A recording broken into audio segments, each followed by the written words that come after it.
Hi, everyone. Good evening and welcome to the PAC chat.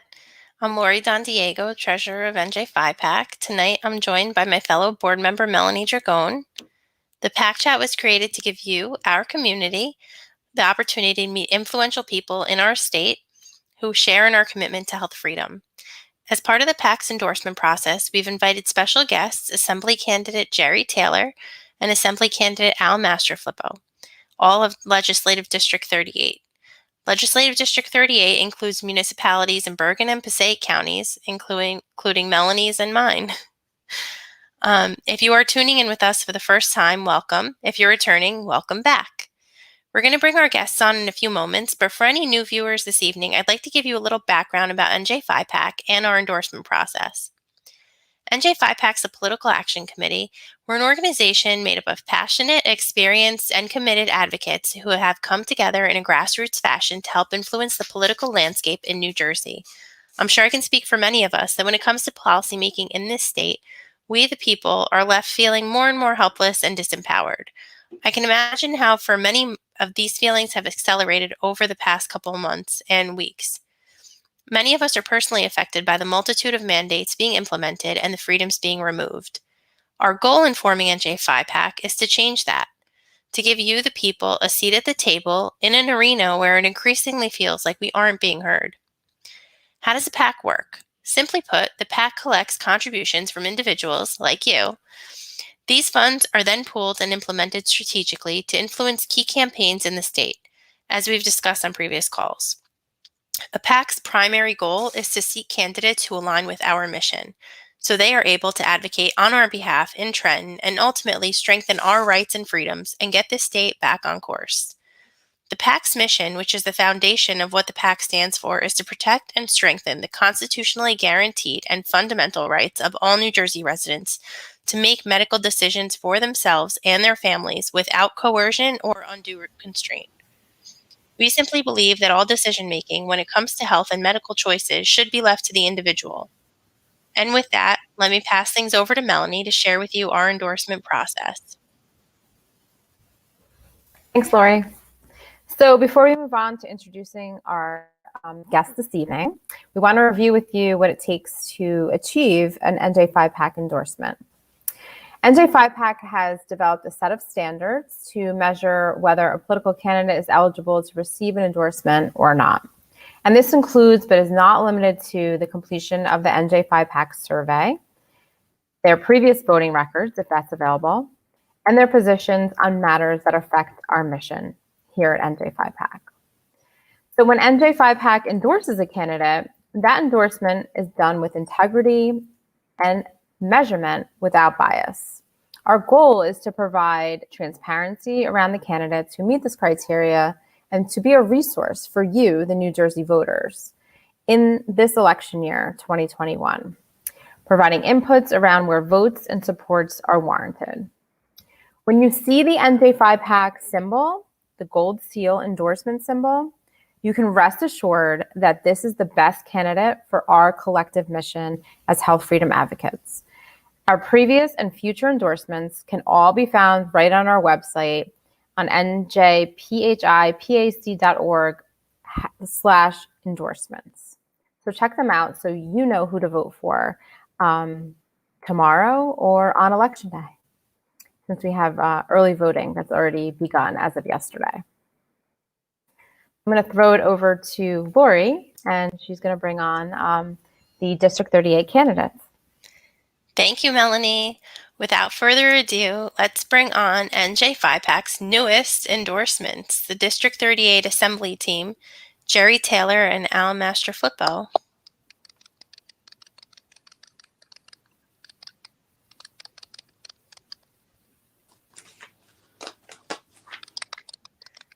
There we go.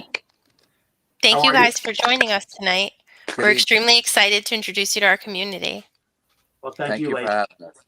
First of all, on behalf of the PHIPAC board, we wanted to extend our deepest gratitude for your continued courage to stand up on important issues, particularly parental rights, the preservation of the religious exemption, and choice when it comes to masking and vaccination. So District 38 is near and dear to our hearts as we're both proud residents of the district. Thank Just you to warm up a bit, I'm going to ask you each to tell the viewers a little bit about yourselves. Jerry, do you want to start? Can you Sure. share your profession outside of politics and what prompted you to enter politics in New Jersey to begin with? Sure. Thank you very much for having us both tonight. We really appreciate it. I work for a Fortune 500 company for the past 40 years. With that being said, it's FedEx, one of our biggest shippers within the country. And I'm also a realtor for the past 25 years. The reason I got into this assembly running is I have always yearned to help people throughout my whole life and to also give back to my community. I've been a volunteer coach. I've worked with the Special Olympics and also a Board of Ed member for the past for 12 years where I was implementing our actual uniform policy, and I always said that like President Kennedy, not to not to take from your country, to give back to your country. I always believe that you should give back to your community and help everybody out. Thank you. Thanks so much. Can you share a little bit on your family as well? Oh, my family, I have 2 daughters, and I have 6 grandchildren. I've been married to my beautiful wife for the past 40 years. We were high school sweethearts, started out in junior year, and then we've been together ever since for the past 45, actually, married for 40. That's amazing. Thank you. Thank you. I know it wasn't on the initial docket, but I remembered from speaking to you initially that it was quite impressive. Oh, thank you very much. Al, can I Yes, ask you to tell us about yourself? sure. My name is Mastrofilipo. Again, I'm in the candidate for the 38th district. I lived in Lodi my whole life, my whole 54 years. Third of 4 generations that have lived here. My family has owned businesses. My grandfather, father owned, and family actually owned 4 restaurants in town, which I worked for 38 years for the main one, which was a catering hall called North Pole Restaurant, Windsor Gardens, for the old timers that are listening tonight. I have personally been involved in quite a few businesses, probably close to 11, mainly in the hospitality field, but I also dabbled a little bit in the marine industry. So I've been doing that, on and off most of my life. For the last year, I've done nothing but consult and help people for free, try to get through COVID, mostly in the restaurant business, and successfully, out of 12 businesses I was associated with, we kept 8 of them still survived through these COVID issues. So I'm very proud of that. But that's what I did this past year, was donate my time. Unfortunately, I was the victim of the COVID business crisis. I was opening a business in Hackensack, and a week after we got our town approvals, unfortunately, the town of Hackensack and most of New Jersey shut down, and we had to abandon the project and walk away from it. Cost us a few dollars, but we still got away better than some people have lost 30-year family businesses. So I'm currently now just been involved with the campaign and waiting for the next opportunity to actually maybe hopefully finish that project we started almost 19 months ago. So I've been a coach for several sports, from baseball to soccer to wrestling, and I have 2 children and a wife. My 2 children, one are in 8th grade, the other one is actually is in the sophomore year of high school, and they're very active in sports and academics. And I was a board member, which got me involved with politics. Lodi had some very serious issues with their educational system and their ratings, and but what finally tipped me over the edge was when a student that was accepted to Harvard and got into some disciplinary issues in his earlier years, and they denied him valedictorian, not because of the disciplinary issues, but because he was going to talk about a teacher he felt was dismissed unjustly, and the town, they took away his valedictorian, even though this gentleman was accepted to Harvard, Princeton, and Rutgers on a full ride. And when I heard about this, it just didn't sound right to me. And when I finally met the student as a board member to ask him about the situation and get his opinion on it, and I found out that I quietly asked him, "How are you doing at Harvard?" And he told me, "I'm not in Harvard." And what I found out was that somebody from our school district had sent a letter to Harvard informing him, even though he had a full ride and he fully accepted. And to me, I felt if Harvard had requested the letter, then it wasn't a good idea for us to respond that way, but I would have accepted it. But if one of our staff members took it upon themselves to actually send a letter, to me, that was retaliation. And when that has sunk that low in our school system that we have staff members retaliating against students, it really set me ablaze to know that we had a lot of things we had to straighten out our school system. And fortunately, we did. We moved on. We got a new superintendent. We have the first non-Lodi superintendent hired, and it seems to be working out much better now. My wife is also currently a board member, and she's still on the board. I left last year. I was required to resign my position because I wanted to run for a new 3-year term, and I had 1 year left. And unfortunately, I lost by about 12 and a half votes. So I took the risk, but I knew you needed the majority to change anything in the educational system. So that was, my main reasons for actually getting on the board was where the education was and what happened to the student. I want to make sure it never happened to another student or staff member again. And we've started a lot of committees and personnel to review that, to make sure one man is not making or one woman is not making a decision on somebody's career or some child's future on their own. So, and those are my main reasons for getting involved in politics. And now this is just a progressive step where I realized if you really want to change New Jersey or New Jersey education for that matter, you have to change it where the laws and policies are made, and that's in Trenton. So that's why I'm trying to make my move into assembly where all the laws and policies are done. So thank you. Thank you. Now we have a few current event questions. Jerry, how do you feel about people being forced to get the COVID vaccine in order to keep their jobs? Oh, you're muted. Sorry. Let me unmute you. Okay, go ahead. I'm sorry. Okay. No, my fault. When it comes down to being forced to get a vaccine, it should be your choice, and always your choice. All right. No one should have to lose their career income because, being forced to get a vaccine. You should basically, if you want to, we're not China. We're not a communist country. It's your choice. All right. If you don't want to wear a mask, you don't have to wear a mask. You don't want to get vaxxed, you don't get vaxxed. It's coming. The government is using the scare tactics to us, and just it should be your choice itself. A lot of people are being feared into getting the vax because they don't want to lose their job. Take the police, take the fire departments in the big cities, and you have some police and fire departments fighting back. They're fighting it, and they have every right. It's not a federal mandate, it's a state mandate. And if it goes through the courts, they will win in the Supreme Court. It's already been proven. So, I totally disagree. It's always your choice. It's your body, your choice.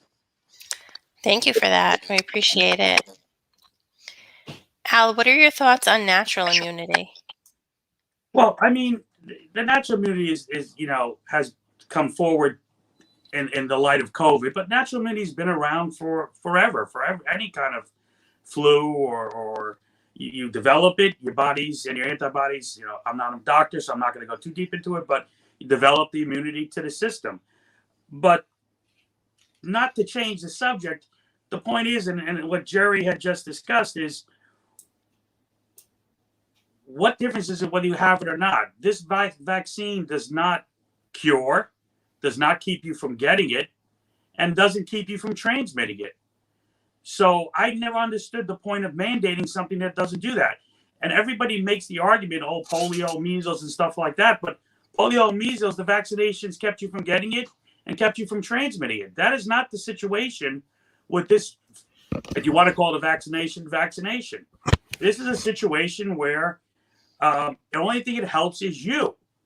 And I don't think the government has a right to step in and say, you need to protect yourself, when some people feel the risk of getting the vaccine could be more dangerous for them.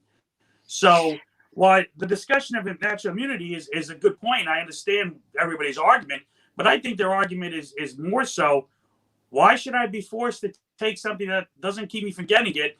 And only you believe, or not you believe, in general, people believe that it's going to protect me more than if I don't have it. Well, it may not. Full transparency, I'm vaccinated. My whole family's vaccinated. But even with that, I don't believe anybody else should be forced to. And quite frankly, if you want to be a little cold-hearted, why would I care if you're vaccinated? It doesn't protect you from me, and I don't. And I can do everything that you can do with the vaccination. So, as much as I understand everybody's argument on natural immunity, I don't think they should have to be really making it. It's your choice, and if you don't want it and you want to roll the dice, that's your choice. Why is everybody else always concerned about protecting someone else? If they're comfortable and they're willing to take the chance, or they feel there's a more risk, then that is their choice. And I don't think the government should be stepping on it. The government's had a lot of habit under fear of changing and taking away people's civil rights. I'm not even getting to the fact where the ACLU is on this and where they've disappeared for this whole 19 months. Well, Isn't that something? That's for another conversation. But I'd really like to hear where they've been, because I've never seen more liberties being trampled. I mean, the only time more I've seen it was when they invoked the Patriot Act because of 9/11, and people didn't even realize how many rights they were taking away from you and giving the government access to information that they shouldn't be having for an average citizen. So once again, they're using the fear mongering to take away people's rights and to control you. And one of the biggest things that me and Jerry agree with is, we've got to stop government intrusion on families. I mean, that's a big part of it. So I'm sorry if I didn't hit the natural immunity. No, but I don't. Yeah. My question was only because I know people have sponsored legislation to make that count against. So for places that you have to test in order to, if you're not vaccinated, you have to test. They wanted to use the natural immunity in place of the vaccination so that they wouldn't have to test. And we totally agree with what you're saying, but would you be in support of legislation that did count natural immunity as a vaccine, so you wouldn't have to test? Absolutely, 100%. I would agree with that. And again, let's say the testing itself. You could test today and catch it walking out the door. So the testing, it to me, is no more than to inconvenience people, or for a better word, extort people, because they don't want something stuck up their nose twice a week, than it is to prevent them from transmitting it to someone. So it's a way of extortion, or if you want to use a nicer word, inconveniencing people to coercion. Try to force them into. I'll take the middle word, coercion. I like that word. That's a nice middle of the road word for what we're talking about. So I agree, and I wouldn't totally support it, but I think let's get some people in there who are using a little more common sense, and let's not have to worry about it at all. Couldn't agree with you more. Thank you guys very much. Mel? Yep. So we're going to move on to some questions that will be looking forward. So we want to give our viewers a sense of what you stand for and what you would advocate for as a legislator in Trenton. So Jerry, can you share with us what you are particularly passionate about championing here in New Jersey, given the current climate that we are facing? Make sure you're unmuted. Do that? Okay. Yep, you got it. Oh, well, okay. I didn't know if it was me or you doing it, but okay. Passionate. Well, the climate in New Jersey now is mask mandates. All right. And it's also about the vaccine. I still come down to no mandates. They should not be any kind of a mandate going, because it should be your choice. It should be the parents' choice for their kids in school. All right. If the parents want the kid to wear it, let them wear it. if that, it's between the parents and the child. Parents should be the first teacher of the child, and they shouldn't be put things into their heads, especially with this CRT stuff and all that's going on. All right. You got, kids at, 6 years old learning about things that some of us didn't learn until we were 12, 13 back in the day. But, that's a whole different story. But, passionate myself, like I said, one of my biggest things that I want to do when elected is I want to put a life vac, which is a choking device that saves children, adults, anybody. There should be one in every school in the state of New Jersey. And I believe we could find the money. We got enough money, hanging around. Governor Murphy's got, I think it's $12 billion he's sitting on, that the legislatures, which I totally disagree, gave him full power to take the money and do whatever he wants. He hasn't done anything with it. All right. I know there's a big, like I said, there's a big change going on, what's being taught in schools. And I'm totally disagree with that. All right. My wife's an administrator and I hear all about it. Like I said, it's choice. It's the parent's choice. It's your choice. You should not have to be vaccinated to go into a restaurant. New York City is high on that. You got to show your vaccination, and also let's not forget voting. If you should have to show some kind of identity to go vote. I need my license to go return something to Kohl's, to, any kind of department store, but I don't need my license to go vote. What's wrong with that? And that would be one of my major ones, is basically the voting integrity. So, like I said, it's choice. It's basically choice for your health and choice for your kids. Thank you. Great. Thank you. And what was the name of the device that you want to put in the schools? Life Vac.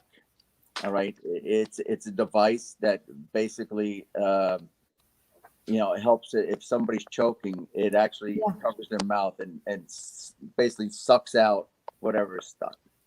Wow, that's amazing. Like a reverse Heimlich. Rather than going around and doing a Heimlich on somebody, you would put this on and basically suction out. Wow. All right. I definitely want to hear more about that. That's a great idea. I love that. Yeah. Well, okay. Especially, if every school now has the defibrillators, yes. So why not one of those? Yeah. Great option. Thank okay. you. So Al, it seems like every day we're facing more and more concerns with New Jersey. Families are struggling to make ends meet. We have businesses that are understaffed or closing their doors. We have public schools struggling to properly educate our children, and the list goes on and on. What will be your first priority as an elected official in District 38? Well, what is my first priority changes because of what's going on with COVID right now. First of all, the number one priority, why all those issues getting businesses. Obviously, I explained to you, I spent time trying to keep businesses going. My number one right now, because of the situation the state is first of all, we got to stop, as I said earlier, government intrusion on families. They seem to now want to make the decisions for your home life and your families. That would be the number one priority right now for me. Limiting governor's executive powers would be number two.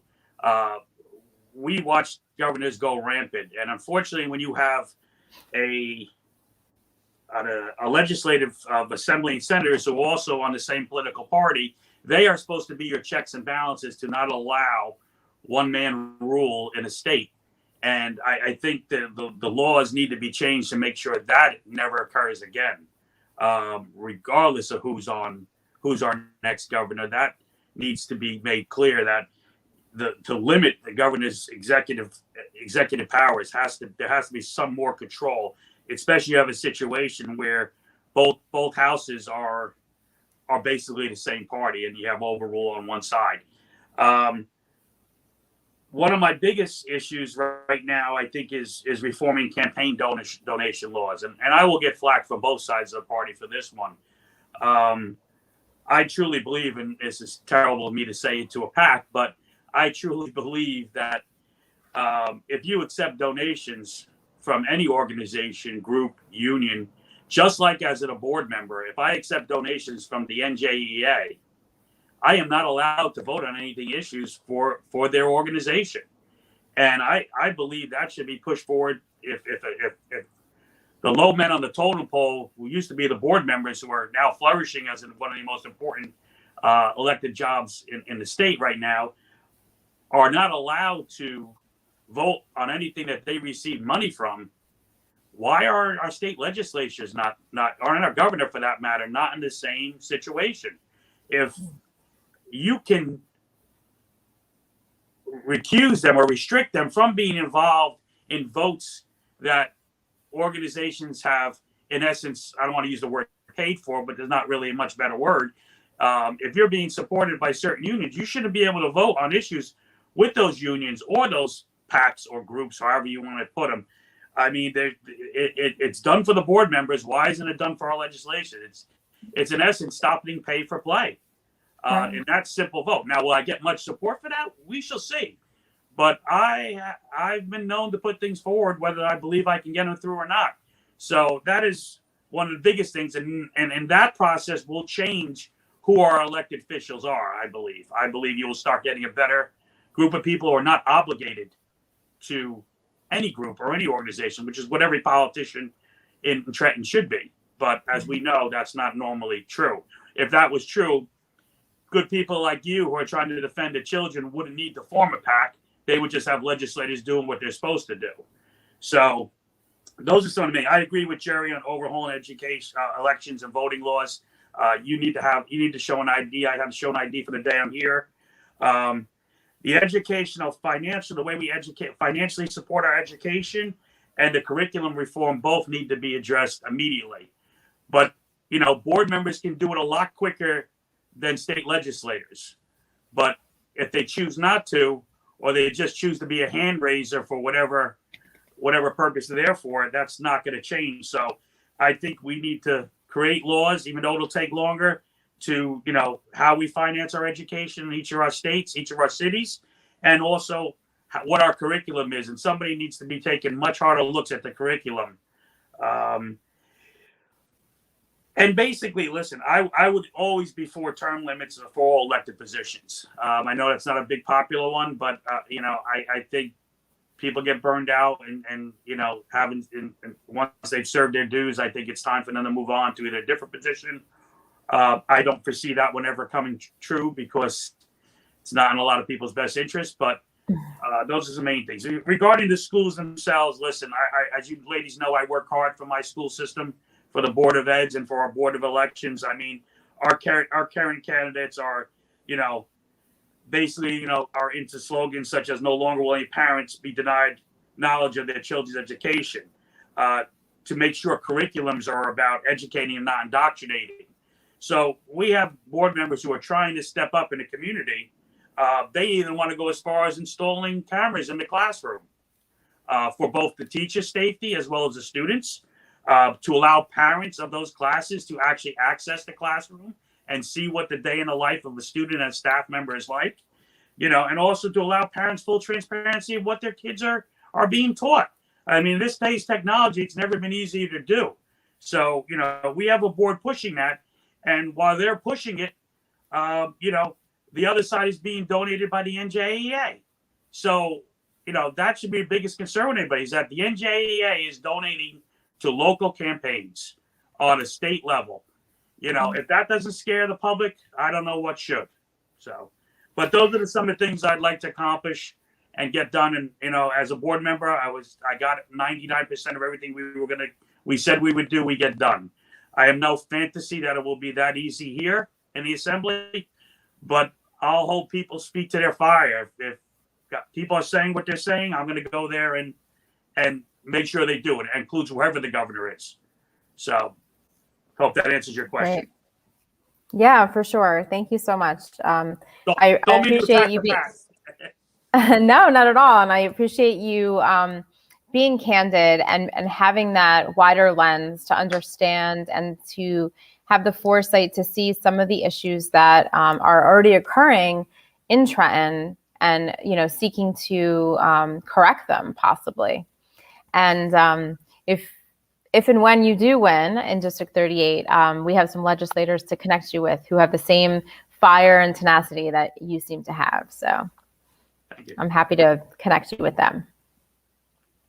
So lastly, gentlemen, I'd like to hear from each of you about what health freedom means to you. So Jerry, we'll start with you. Sure. Thank you very much again. Health freedom, to me, that is choice. All right. Your choice to be able to pick whatever health policy you want, health insurance that you want to use. All right. Take, for instance, way back when Obamacare came out, it's amazing that there was no health freedom because everybody was forced to take Obamacare. But meanwhile, Congress and Senate had a different policy. If it was so good for the people of the United States, Congress and Senate should have had the same policy. So right then and there, that was a red flag. You heard, and with that, you heard, you'd be able to choose your own doctor. All right. That was until you signed up for it and you couldn't choose your own doctor. So it's, to me, it's freedom. That's like what America is based upon. Transparency between, the different companies. You pick, if like myself, I have Horizon Blue Cross Blue Shield. I've had them for so long. I would like to stay with them, but you know as well as I do, sometimes, the rates go skyrocketing and you have to find a cheaper rate depending on your situation. All insurances, I believe, should be cheaper. All right.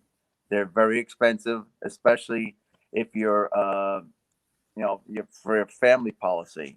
All right. Of which, just my wife and I, but people that have 2, 3 kids, the family policy could cost a couple $1,000s a month. And that's very expensive coming out of their budget rather than going to their food and family and family life. But it's once again, it's freedom is your choice, just like it is with your masks, just like it is with your teaching and your kids wearing a mask in school. Thank you. Thank you. And Al, Yes. what does health freedom mean to you?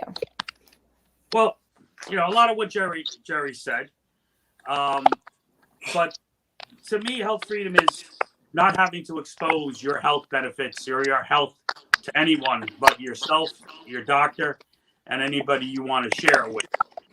Being forced to show a card at a restaurant, and I know that's not here yet, but I guarantee if the current governor wins, that will come. You shouldn't be forced to, one, vaccinate. There is no mandatory reason. And I've always stated this, if it was something that cured it, as I said earlier, or kept somebody else from getting it, I may have a little bit different opinion.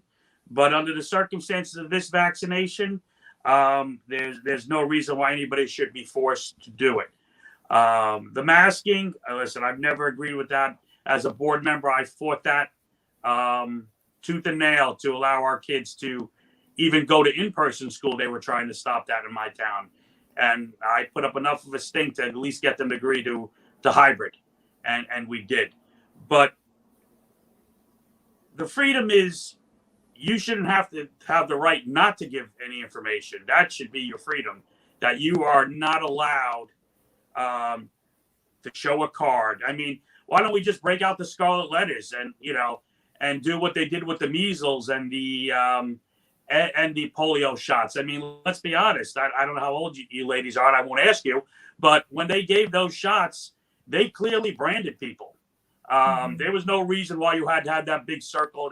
They could have given you those shots anywhere else. That was a brand. That was to let people know you had those shots. So we're heading for that now. We're heading for a scarlet letter where they're going to want you to carry something or wear something or show something when you go. And there, under no circumstances should that ever be allowed. and Murphy, Governor Murphy, and I don't want to talk too much about the politic part of it, but when he threw it back to the businesses were already in trouble, and then you left it to them to decide to have the battle with the vaccinated or the non-vax. They've already went through a year and a half of hell, and instead of being the man who created this and saying, no, you don't have to do it, but obviously people can wear it, and that should have been all he said. But by throwing that caveat of, well, it's really up to the business, you basically threw them under the bus and buried them even more with both groups of people. So, to me, health freedom is having the choice to do or not to do, and to talk about or not to talk about. But nobody should be put in a position where they have to release information to the hostess at a restaurant. I'm big about people's privacy. Any of my staff that ever worked for me in the restaurant business, when it came to credit cards, if somebody's credit card bounced, my staff never went to a table and announced that their card didn't work. My staff knew very clearly to tell them there's a phone call for them at the hostess station, and we would talk to them privately. So that'll tell you how much I believe in people's privacy and not embarrassing people in a public situation. And that seems to be coming right. And I don't like to talk federal because I'm running for state, but that seems to be coming from the president down. If we can't get our way, we're going to stomp our feet, hold our breath, and torture you until you do get it. And that is not any way, shape, or form freedom. Again, what's the word? Coercion? That's coercion, by all means. So, put people this election who are going to fight for that and fight for people. I don't care when I'm there whether I get reelected. Never have, never will. I'm going to do what I think is right every time. And if it costs me election, it costs me the next election. That's the way people should be. If you're just trying to get reelected and everything, the way you vote, you've already not serving the people. You're serving yourself, and that's not what you're supposed to be there for. So I hope that answers your question. Yes, indeed. Thank you so much. So there you have it, folks. Our District 38 legislators up close and personal. We hope it's clear by now why NJPHIPAC decided to endorse these candidates in the upcoming election. If you reside in District 38 or you have friends or family that do, please spread the word of how important it is to support these legislators and be sure to vote for them on Election Day or tomorrow. Tomorrow through Sunday. What's happening all over the state and country now makes 2019 look minor, but it's imperative that we have our strong representation in Trenton. Our future, as well as our kids' future, depends on it. I mentioned earlier that the success of the PAC relies on contributions from individuals like you. And being a grassroots organization, we are by the people and for the people. Unlike pharmaceutical giants who have millions at their disposal, the PAC's efforts is a show of people, not just dollars. What we have is a movement of thousands whose passion is to preserve our rights, and we cannot be bought or contained. In the eyes of legislators, contributors to the PAC are voters, because each of you is a resident, a voter, and most of us are one-issue voters. And that's a currency that money can't buy. So every contribution that the PAC shows the legislators that we are a voting bloc and our concerns should be taken seriously. To become a PAC contributor, please visit our website at www.njphipac.org and make a contribution today. No amount is too small, and it's a great way to support us, what we do, and keep health freedom in this state and all over. Thank you again for joining us this evening, and we'll see you next time on our PAC chat. Thank you, Lori. Thank you, Melanie. Appreciate the interview. Appreciate the endorsement more so. Thank you. Yeah, thank you, guys. Yeah, thank you very much for having us, and we will be your voice down in Trenton for sure. Thank you so much. We can't wait to cast our vote for you both. Thank you very much. Have a great night. Bye-bye, ladies. Bye-bye. Bye.